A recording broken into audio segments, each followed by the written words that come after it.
For just a few short days, it was all quiet on the Middle Eastern front. Talks were ongoing. It seemed like we were edging closer and closer to peace following the destruction caused by Operation Epic Fury. But if there's one thing that this war has taught us, it's that the situation can turn on a dime. Talks are off, the US is going to pull off an insane naval blockade in the Strait of Hormuz as it flips the script on Iran and snatches away the regime's key piece of leverage. On April 12th, US President Donald Trump turned the entire Iran war on its head. One day it seemed to be heading toward peace. Now everything has fallen apart. Trump has announced the US is going to create a naval blockade in the Strait of Hormuz, in addition to destroying the little that is left of Iran in the process. The target of the US ire will be widespread. Those who have paid the tolls that Iran is charging for safe transit through the strait are going to be intercepted and presumably prevented from sailing on their way to wherever they need to go. Those are the basics. And if what we're hearing is true, that means no ships, including those from the Gulf nations that are allied to the US, are going to be making it through. This is huge, and the US has turned the tables on Iran by using its own tactics against it. However, it's also a move that threatens to have huge consequences all over the world. But before we get to that, we have to ask the question, how did we get here? Just 5 days before Trump made his incendiary declaration, the US and Iran were talking. A 2-week provisional ceasefire had been announced, and Iran said that it would reopen the Strait of Hormuz for as long as that ceasefire lasted. Pakistan had entered the fray as a mediator between the US and Iran's regime, and its last-minute intervention seemed to have prevented the US from following through on a plan to start striking Iran's power facilities and bridges as part of Operation Epic Fury. But even as the world tried to breathe a collective sigh of relief, there were challenges emerging. The 10-point plan that the US and Israel would give to Iran was one of them. 2 different versions were already circulating when the ceasefire announcement was made, and questions were being asked about whether Iran would be willing to give up the one thing that the US and Israel wants to end the war: Iran's uranium enrichment program. As it turns out, Iran's nuclear program ended up being the sticking point that derailed peace talks and the ceasefire. So there you have it, Trump declared in an April 12th Truth Social post. The meeting went well, most points were agreed to, but the only point that really mattered, nuclear, was not. Effective immediately, the United States Navy, the finest in the world, will begin the process of blockading any and all ships trying to enter or leave the Strait of Hormuz. The blockade ended up not being immediate, and we're going to explain what it will look like soon, but the announcement had been made. Iran was refusing to dance to America's tune, so the US is going to take the guitar and smash it over Iran's head. Trump used his post to make threats about how any Iranian who fires at the US ships entering the Strait of Hormuz would be blown to hell. And he let what's left of Iran's regime know that the reason why so many of the country's former leaders are now dead is that Iran refused to give up its nuclear ambitions. In a follow-up post, Trump added that Iran had failed to follow through on its ceasefire promises, stating, "Iran promised to open the Strait of Hormuz, and they knowingly failed to do so. This caused anxiety, dislocation, and pain to many people and countries throughout the world." All of this may well have been the case, but there were other issues in the negotiating process that have led us to this point.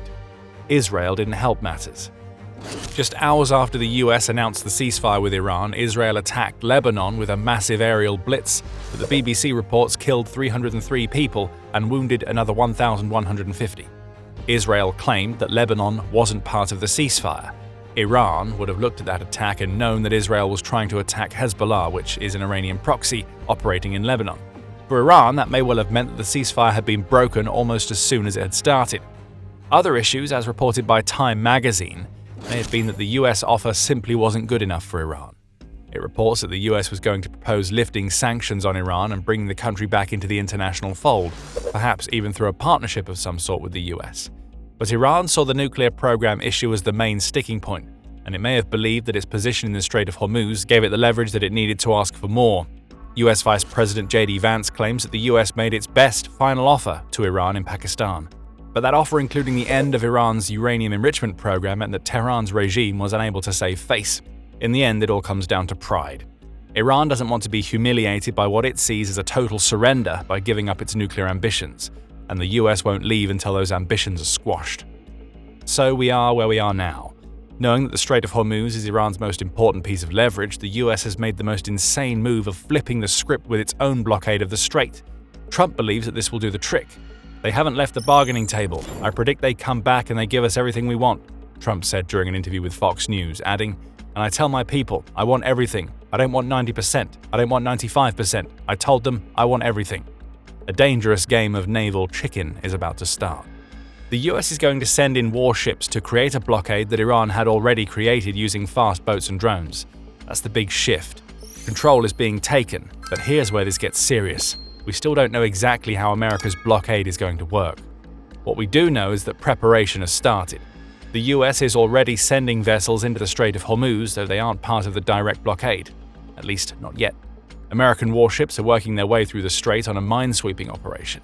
A pair of American destroyers, the USS Frank E. Peterson and the USS Michael Murphy, are sailing through the strait as we speak to search for mines. Both are Arleigh Burke-class missile destroyers that come loaded with the advanced Aegis radar system, which could help them to detect and counter Iranian drones or missiles that are fired their way. It's also possible that the USS Santa Barbara and the USS Canberra will be deployed, as both carry MH-60 choppers that have the AN/AES-1 airborne laser mine detection system, which should be capable of detecting mines that are closer to the surface. US Central Command, or CENTCOM, may have also brought another type of vessel to the mine-clearing operation. In an April 12th report, the Jerusalem Post claimed that the MH-60s that the US deploys may also be carrying AN/ASQ-235 airborne mine neutralization systems. These are interesting weapons. Dropped in torpedo-sized tubes, these systems are expendable vehicles that the US can send straight into any of the mines that it discovers. They're essentially expendable surface drones, and their job is to launch kamikaze assaults on Iranian mines. America's problem during this stage of the blockade is twofold. First, Iran is believed to have a lot of naval mines, between 2,000 and 6,000, the Jerusalem Post reports, and many of them can be laid by the small boats that Iran has been using to control the Strait of Hormuz. Those boats may have laid hundreds of mines already, though nobody knows for sure, and that leads to the second problem. The US claims that Iran has forgotten where it placed its mines. If Iran doesn't know where they are, there's no chance that the US is going to be able to get the information without a huge search and destroy operation. That sort of operation seems to be what is being launched in the strait as we speak, and America's priority appears to be to create clear pathways that it can use to get to Iran's major ports. That's what we know so far. Trump has declared that the Hormuz blockade is going to start by the time that we've published this video, and that raises questions about how the US is going to enforce its blockade. How the US tries to pull this off will change everything. And before we get to that, this is a quick reminder that you are watching The Military Show. If you haven't subscribed to the channel yet, now is the perfect time. So the blockade is coming fast. On April 13th, Trump declared on Truth Social that the United States to blockade ships entering or exiting Iranian ports on April 13th at 10 a.m. ET. In other words, the blockade is happening now, seemingly whether the US has found and cleared the Iranian mines or not. America's challenge lies in the enforcement of its blockade, which is where it may run into its biggest sticking point. First, there's what the US seemingly intends to do. We know some of America's plans. All ships that are found to have paid what Trump has dubbed the illegal toll that Iran is asking of ships to pass through the Strait of Hormuz are going to be intercepted. Presumably, these interceptions are going to be carried out by warships stationed near the exit of the strait. The US will likely be deploying aircraft, such as its Apache helicopters and A-10 Warthogs, to fly over the strait on the lookout for any commercial ships that are trying to make their way through. The Automatic Identification System, or AIS, which transmits radio signals denoting a ship's position, will also be useful to the US here, assuming that the vessels paying tolls to Iran keep their AIS on.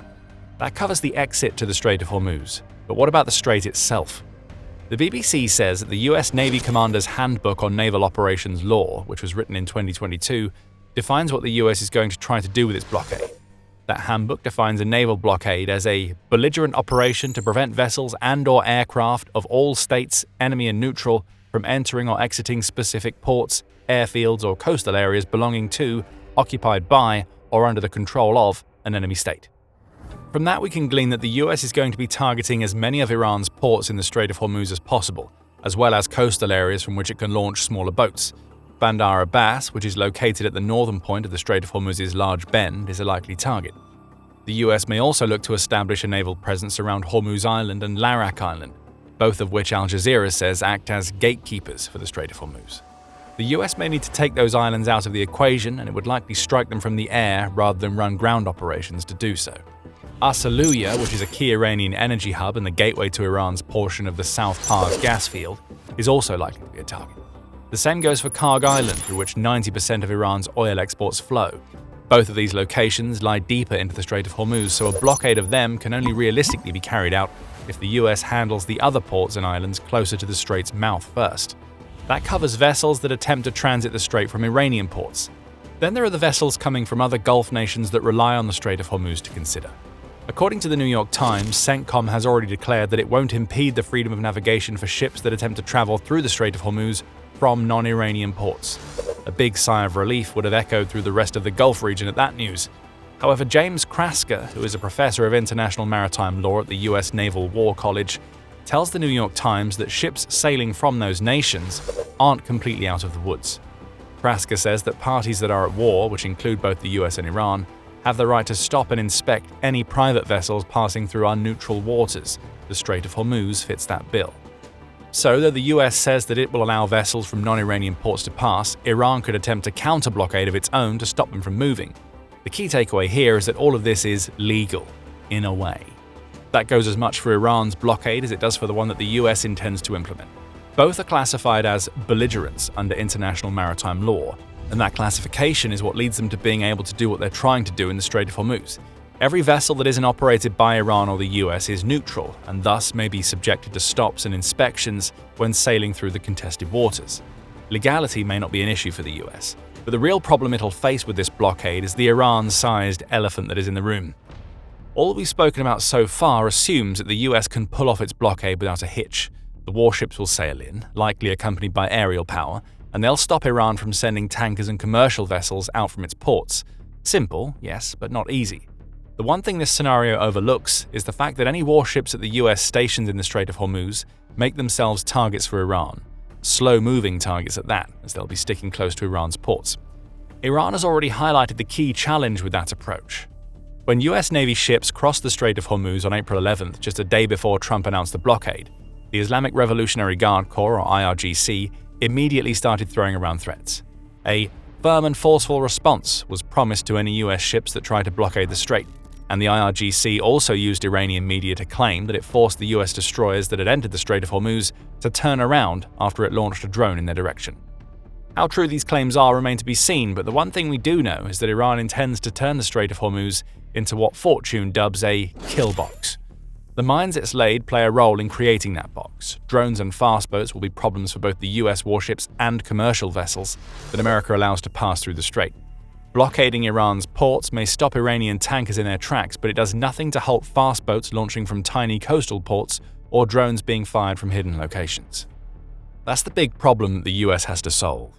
Its own warships have all of the defenses they need to deal with these threats, but CENTCOM's promise to allow non-Iranian vessels to sail through the strait will ring hollow as long as Iran can use the same tactics that it's been using to blockade the strait so far. One solution to this problem is to provide a warship escort for commercial tankers that attempt to make the journey. That just creates another problem, as it would weaken the blockade of Iran's ports. That's without even considering the fact that an average of 138 ships traveled through the Strait of Hormuz per day before Operation Epic Fury. Even if the US does start providing escorts, that's a lot of ships to cover every day. Something might slip through the net. Just one successful Iranian strike against a commercial vessel could be enough to stop those commercial vessels from wanting to sail once more. The US blockade starts to look more like a gamble when we take these factors into account. But for the US, the payoff may be worth the risk. Stopping Iran's ships is the American priority, even ahead of ensuring safe transit for non-Iranian ships. If the US can do that for long enough, it believes it can remove Iran's leverage by forcing it to relinquish its hold over the Strait of Hormuz. How? When Iran's oil tankers and commercial vessels aren't sailing, Iran's economy struggles. Iran has benefited massively from the spike in oil prices caused by its own blockade of the strait. According to Bloomberg, the regime has exported an average of 1.6 million barrels of oil per day between March 1st and 23rd, earning itself about $139 million per day in the process. With Iran in such dire economic straits both before Operation Epic Fury and as a result of the damage that has been caused since the US started attacking, that is money that the regime can't afford to lose. That's over $4 billion per month that slips away if the US is successful in its blockade. This is where American pressure comes into play, as a naval blockade also means it no longer has to send ground forces into Iran to put the economic squeeze on the country's regime. Tankers that have been paying tolls to Iran, reputed to be upward of $2 million per ship, will also have no reason to pay that money. If the US is stopping them as soon as they exit the strait, there's no point in paying to make the journey in the first place. America's ultimate goal here is to shut the Iranian economy down to the point where its regime has to negotiate. More pressure will be exerted until the US gets what it wants in the nuclear deal. If the US pulls this off, the tables will have been turned. But some problems may come out at the back end. A US-led blockade of the Strait of Hormuz is still a blockade, and we're already seeing the impact. Oil prices surged past $103 per barrel in the immediate aftermath of Trump's announcement. CNBC adds that China and India, both of which are major buyers of oil that flows through the Strait of Hormuz, are going to reel from the aftershock of the US blockade. What the US intends to be a negotiating tactic could escalate into a froth of legal challenges and more fighting, especially when dealing with an ideological regime like Iran, for which standard economic pressure may not be enough to force it to back down. Participation from others in the international community is also a question. Trump has claimed that the US will have international partners helping with the blockade, though he hasn't said who those partners are. The UK has announced that it won't be one of them, so that's at least one country out of the running. So much about what we've heard is uncertain, but we'll soon see what the US has in mind for its blockade. There may even be an unexpected ally in the entire thing: Ukraine. Ukraine isn't going to be sending ships to help the US. It can't. The country barely has a navy, and what ships it does have are tied up in its war with Russia. But what Ukraine does have is drone expertise that could benefit the US as it tries to deal with Iran's response to the American blockade. Ukraine is already providing that expertise to Gulf nations, and you can find out all about that by watching our video. And if you enjoyed this video, make sure you subscribe to The Military Show to see more of our analysis of the situation in the Strait of Hormuz. And thank you for watching.